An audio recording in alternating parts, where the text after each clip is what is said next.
Les cuento un poco. RCM Perú es una organización especializada en brindar servicios externos de auditoría, impuestos, outsourcing y consultoría de negocios, donde nuestro enfoque principal es el cliente y contamos con más de 800 oficinas. Tenemos más de 50 años de experiencia y estamos en el puesto número 6 en el ranking mundial. Bueno, estamos en más de 120 países y contamos con más de 41.000 trabajadores. Antes de empezar, recuerden que si tienen alguna duda o consulta, pueden escribirnos a legal@rcm.p y al final de la presentación vamos a proceder a resolver preguntas. En el webinar de hoy contaremos con la participación de Daniela Baído y Ángela Arrieta, miembros del equipo de precios de transferencia, quienes nos hablarán sobre la declaración del reporte local 2021, recomendaciones, vencimientos y multas. Luego de esta introducción, los dejo con los expositores para que puedan dar inicio a su presentación. Muchas gracias.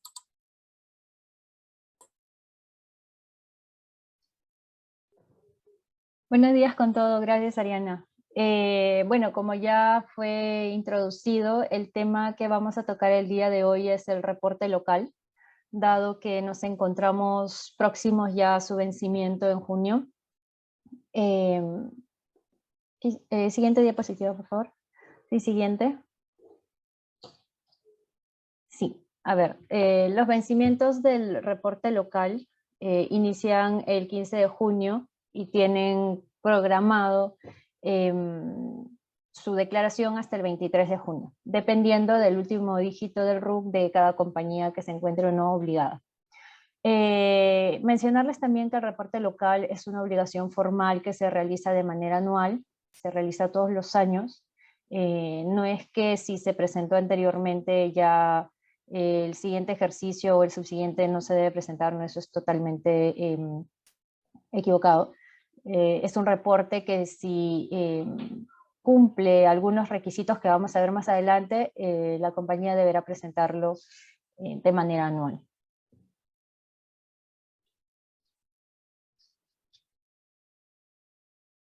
Sí, siguiente diapositiva. A ver, vamos a introducir el tema primero viendo qué son los precios de transferencia. Los precios de transferencia son los precios pactados por las transacciones realizadas entre partes vinculadas, así como las transacciones realizadas con compañías que se encuentren en territorios o países no cooperantes o de bajo nula imposición, así como aquellas operaciones que se realizan con compañías sujetas a regímenes fiscales preferentes. Bien, entonces, entrando a lo que es el reporte local en sí, una compañía se va a ver obligada a presentar este reporte siempre que cumpla con algunas condiciones. Primero, que sus ingresos devengados en el ejercicio fiscal bajo análisis, es decir, ahora en junio del 2022, se deberá presentar la declaración del ejercicio fiscal 2021. Entonces, nosotros para evaluar si cumplimos con esta condición para la presentación del reporte local, vamos a ver si los ingresos devengados de la compañía al cierre del ejercicio fiscal 2021 son mayores a 2.300 UIT. Asimismo, se debe cumplir otra condición, y es que las transacciones realizadas por la compañía dentro del ámbito de precios de transferencia deben ser iguales o mayores a 100 UIT. Finalmente, otra condición es que si la compañía realiza enajenación de bienes, el valor de mercado debe ser mayor al costo computable, ¿no? Eso es lo que dictaría un precio de valor de mercado. Sin embargo, si eso no se cumple y el valor de mercado es inferior al costo computable, la compañía se va a encontrar obligada a presentar el reporte local, ya que deberá justificar esta operación.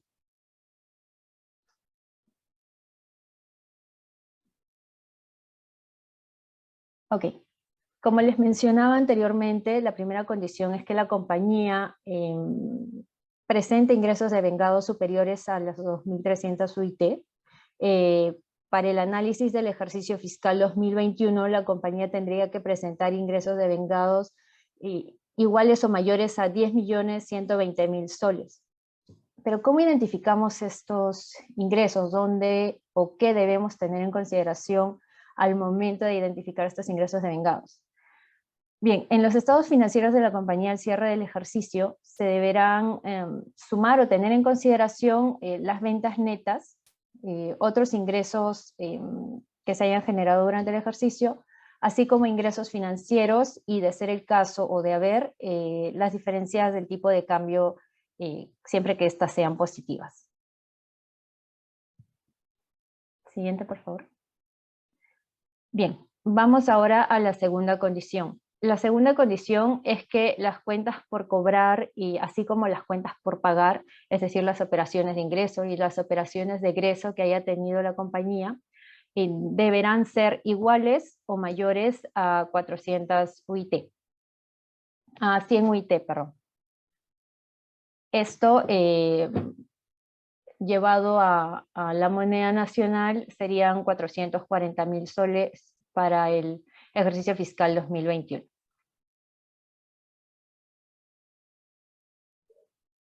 Entonces, como hemos visto ya en este ejemplo breve, a modo de explicación, los ingresos devengados en el ejercicio deben ser superiores a los 2.300 UIT y los montos de operaciones sujetas a precios de transferencia deben ser iguales o mayores a 100 UIT. Siempre que se cumplan estas dos condiciones, la compañía se va a encontrar obligada a presentar el reporte local. Ok. ¿Y qué es el reporte local? Muchos se preguntarán, ¿qué es lo que tengo que presentar o en qué consiste este reporte local? Ahora, el reporte local está compuesto por anexos. Son 4 anexos de acuerdo a la normativa vigente, y estos anexos se deberán presentar de acuerdo al monto de operaciones que la compañía haya transado con sus partes vinculadas. Si la compañía ha realizado operaciones en el ámbito de precios de transferencia que van entre los 100 y las 400 UIT, entonces se encontrará obligada a presentar el reporte local en su versión del anexo 1. Sin embargo, si la compañía realiza operaciones superiores a las 400 UIT, se va a encontrar obligada a presentar el reporte local y sus anexos 2, 3 y 4. También, como les comenté, es de haber alguna enajenación de bienes cuyo valor de mercado sea inferior al costo computable, la compañía se deberá o se encuentra obligada a presentar el reporte local en sus anexos 2, 3 y 4. ¿Pero en qué consisten estos anexos 2, 3 y 4 o el anexo 1? Ahora, el anexo 1 y el anexo 2 son lo mismo. Es un formulario estipulado ya por la administración tributaria donde se deberán declarar todas las operaciones que se han realizado durante el ejercicio fiscal entre la compañía y todas sus partes vinculadas, independientemente del monto. El anexo 3 corresponde al informe de precios de transferencia, donde se debe sustentar el análisis técnico de todas las operaciones realizadas durante el 2021, mientras que el anexo 4 va a ser un archivo donde se presente toda la documentación sustentatoria sobre el análisis que se ha realizado en el anexo 3 y que pueda dar soporte al valor de mercado o no hallado en el informe.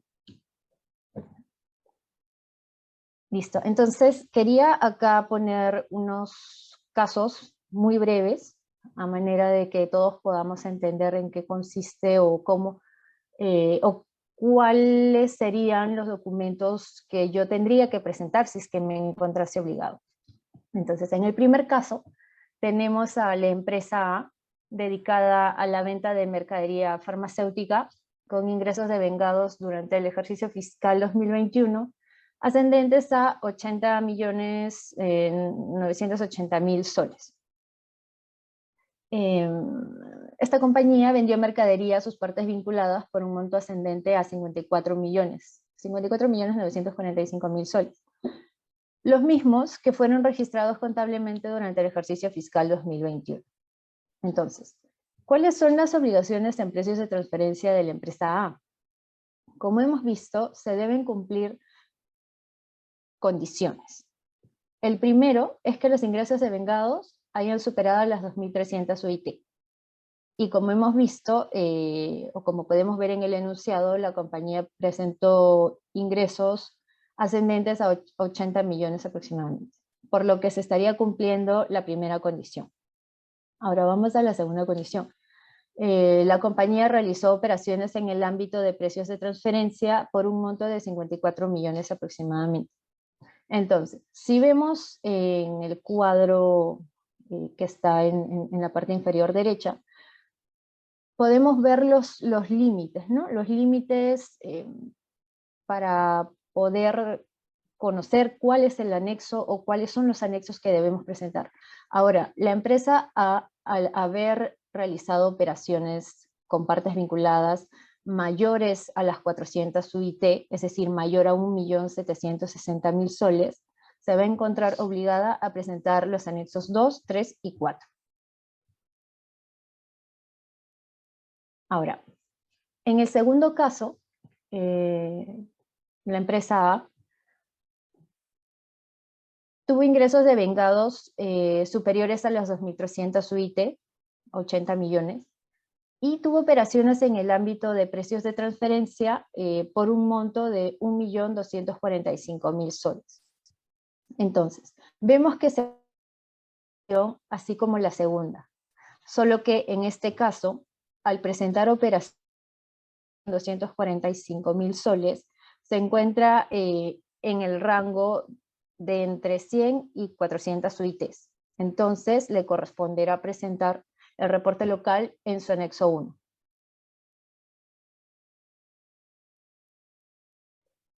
El tercer caso trata sobre la empresa ABC Perú, que presentó ingresos por 25 millones de soles como parte de sus operaciones realizadas. Además, vendió material sanitario a su vinculada no domiciliada.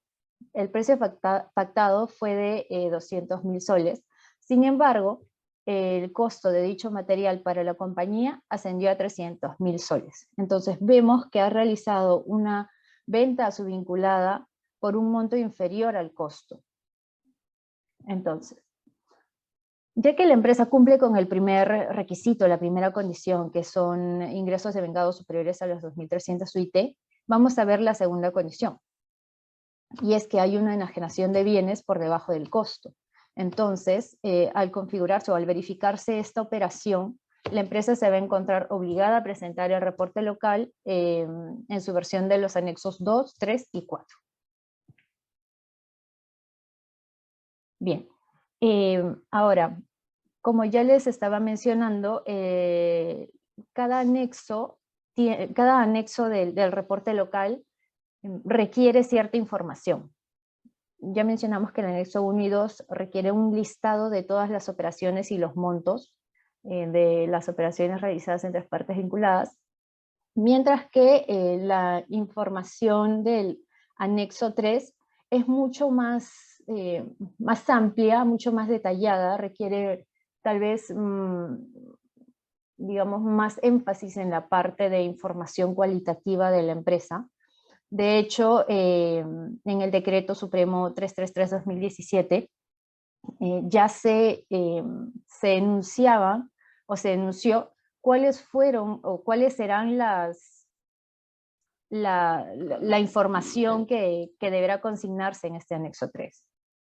Como podemos observar en la diapositiva, para poder presentar exitosamente el anexo 3, se deberá colocar la descripción de la estructura organizacional, un gráfico de la organización, se deberán describir las líneas de los negocios, así como los roles y las funciones de las áreas que la componen. Avanzamos, por favor. Eso por la parte cualitativa.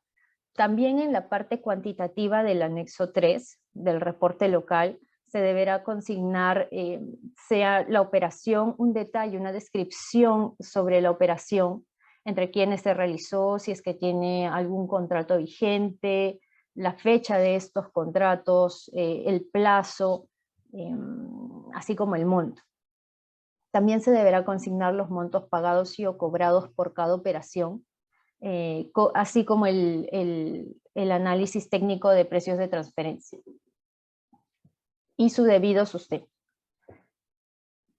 Esto es para la lista del anexo 3. Ahora, en el anexo 4, lo que se requiere es la documentación sustentatoria, el análisis de cómo fue que se determinó el valor de mercado. Seguimos con las diapositivas, por favor. Sí, seguimos. Listo. Entonces, hasta aquí, resumiendo, la obligación o la declaración jurada informativa, reporte local, por favor, se deben tener en consideración, primero, las condiciones. Y es que la compañía debe presentar ingresos devengados superiores a las 2.300 UIT, monto de operaciones entre partes relacionadas superiores a las 100 UIT, y si es que hay alguna enajenación de bienes que sea inferior al costo computable, también va a ser requisito para que la compañía presente este reporte local. Siempre que en ambos casos se haya cumplido la primera condición, ¿no? Y es que la empresa tenga ingresos superiores a las 2.300 UIT. Ahora le voy a dar pase a Ángela Arrieta, que nos va a explicar sobre multas e infracciones relacionadas a la presentación o a la no presentación del reporte local. Ángela, por favor. Gracias, Daniela.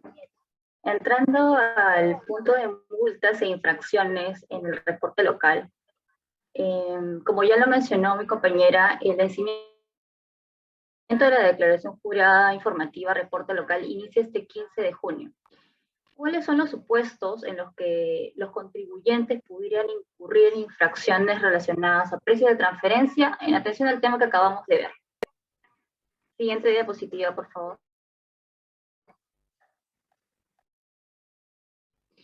Bien, en el caso del contribuyente no presente la declaración jurada informativa reporte local de acuerdo al cronograma estipulado por la Administración Tributaria, va a incurrir en la infracción del artículo 176, numeral 2 del Código Tributario, que nos indica que la no presentación de comunicaciones dentro de los plazos establecidos tendrá una multa del 0.6% de los ingresos netos. Esta multa tiene un rango que no puede ser menor del 10% de la OIT ni mayor a 25 OITs. Esta infracción también tiene un régimen de gradualidad por subsanación voluntaria del 100%, es decir, de no presentarlo dentro del plazo, podría presentarlo después, antes de la notificación de la Administración Tributaria, acogiéndose a una gradualidad de 100% sin pagar multa. Siguiente diapositiva, por favor.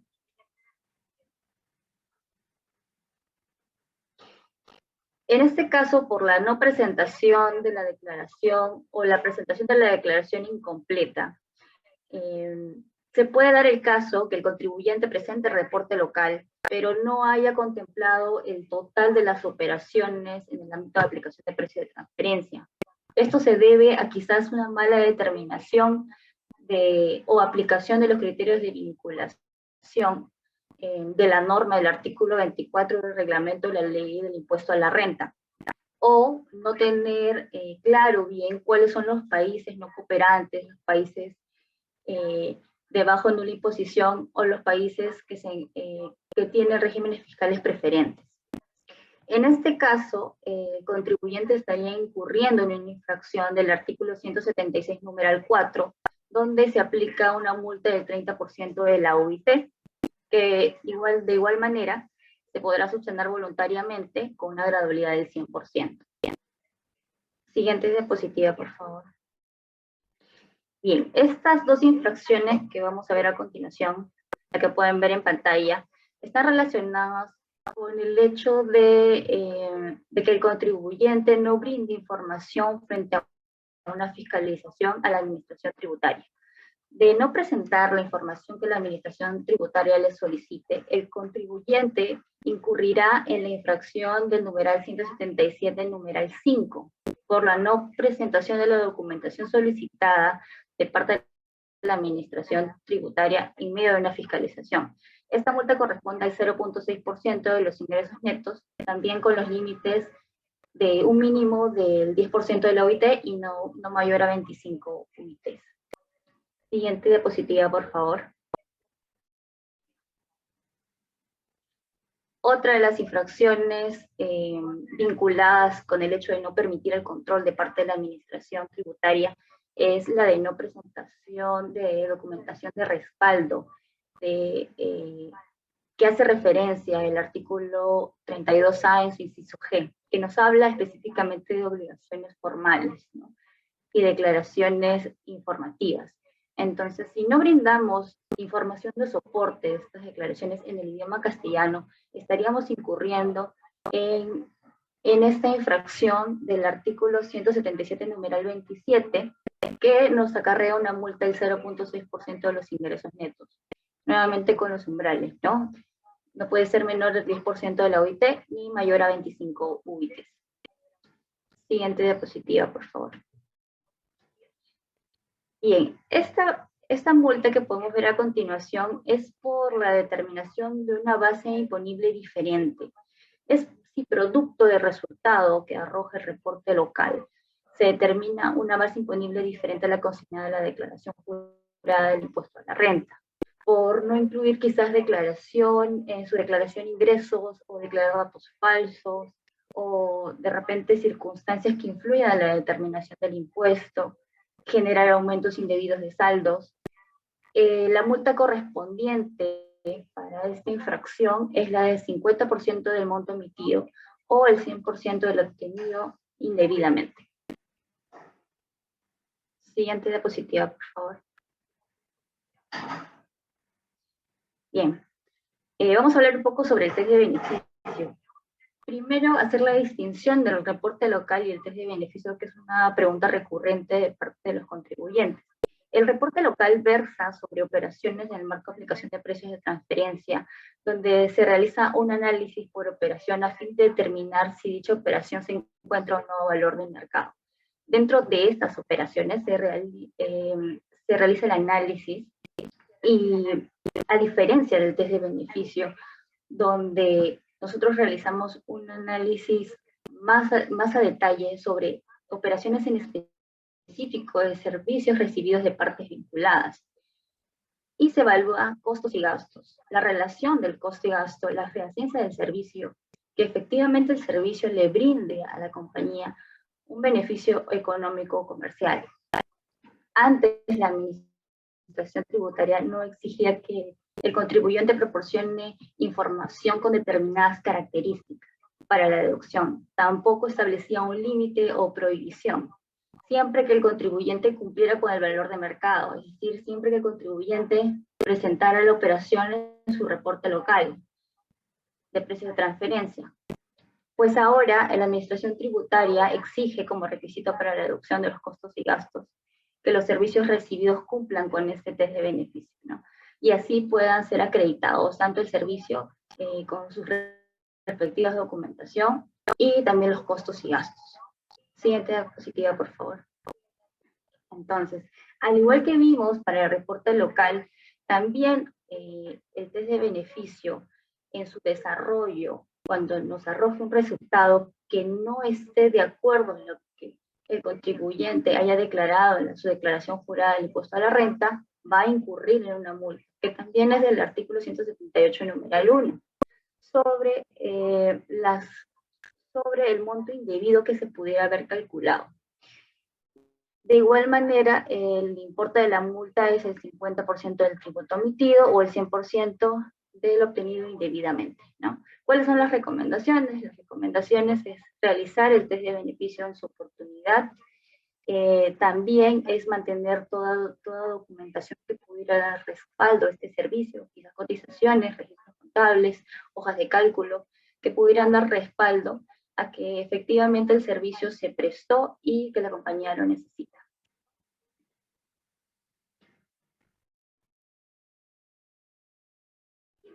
Gracias por su atención. Pasamos a las preguntas. Muchísimas gracias, Daniela y Ángela, por la presentación que han realizado. Bueno, ahora vamos a pasar a responder preguntas que nos han enviado. Recuerden que si no han llegado a enviar ninguna pregunta al correo, pueden hacerla en estos momentos levantando la mano. Pero comencemos con la primera pregunta.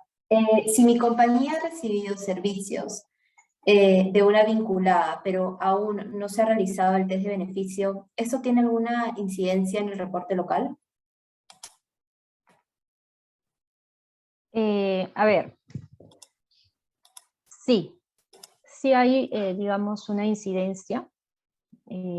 Como comenté en la presentación sobre el reporte local, en el Decreto Supremo 333 hay una lista específica de la información que se debe presentar en el anexo 3 a la Administración Tributaria. Dentro de esta lista de contenido, se solicita que si la compañía ha sido receptora de servicios, se coloque si es que ésta cumple o cuenta o no cuenta con el informe de test de beneficio. O sea, deberá colocarse explícitamente si la compañía ha realizado el test de beneficio o en su efecto no lo ha realizado. Entonces sí va a haber una incidencia porque ante una posible fiscalización la administración tributaria puede dar inicio también a una revisión y a solicitar el test de beneficio. Y si no cuenta con el test de beneficio, bueno, pues no van a iniciar con el proceso de multas que ya bien nos ha explicado Ángela. Muchas gracias, Daniela. De ahí pasamos con la segunda pregunta. ¿Qué pasaría si mi compañía no logra declarar dentro de su fecha de vencimiento? ¿Qué multa aplicaría? Sí, Ariana, para responder la pregunta, recordemos que la infracción está tipificada en el Código Tributario en el artículo 176, numeral 2, por la no presentación de la declaración dentro de los plazos establecidos de la Administración Tributaria, corresponde al 0.6% de los ingresos netos. Si no llegó a realizar la presentación, estaría ya incurriendo en la infracción. Sin embargo, se puede acoger a lo que es la subsanación voluntaria del 100%, siempre y cuando no haya recibido alguna notificación de la administración. No considere para este caso las cartas inductivas. La comunicación que debe recibir de parte de la administración tributaria para que no se pueda acoger a la gradualidad del 100% es una comunicación donde la administración tributaria ya haya determinado la multa y cuál es la infracción del Código Tributario. Si le refieren estas cifras y cuál es la infracción, entonces ya no se va a poder acoger a la gradualidad del 100%, pues sería a la gradualidad inducida, ¿no? Que también existe para casos de las declaraciones informativas. Muchísimas gracias, Ángela. Recuerden que también pueden levantar la mano si tienen alguna otra pregunta.